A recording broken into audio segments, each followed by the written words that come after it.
بسم اللہ الرحمن الرحیم۔ السلام علیکم، آپ دیکھ رہے ہیں اردو انفارمیشن چینل۔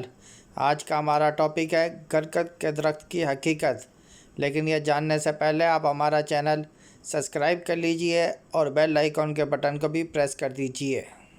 بہت تیزی سے گرگد کا درخت لگا رہے ہیں، وہ یہ کیوں لگا رہے ہیں، آئیے وجہ تلاش کرتے ہیں۔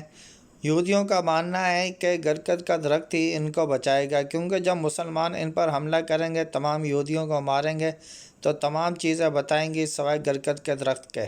حدیث کی روشنی میں دیکھتے ہیں کہ آیا اس میں کتنی حقیقت ہے۔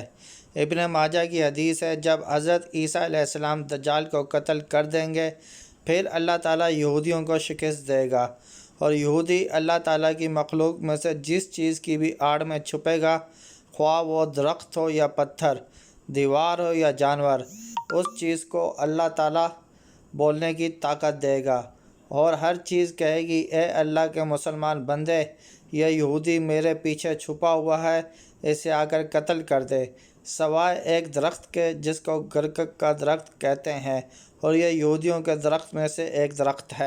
اصل میں یہودیوں نے ہماری حدیثوں پر تحقیق کی ہے، اسی لیے وہ چھپنے کے لیے درخت لگاتے ہیں۔ اگر آپ کو ہماری ویڈیو پسند آئی تو لائک کیجئے، شیئر کیجئے، اور اگلی ویڈیو تک کے لیے ہمیں اجازت دیجیے۔ اللہ حافظ۔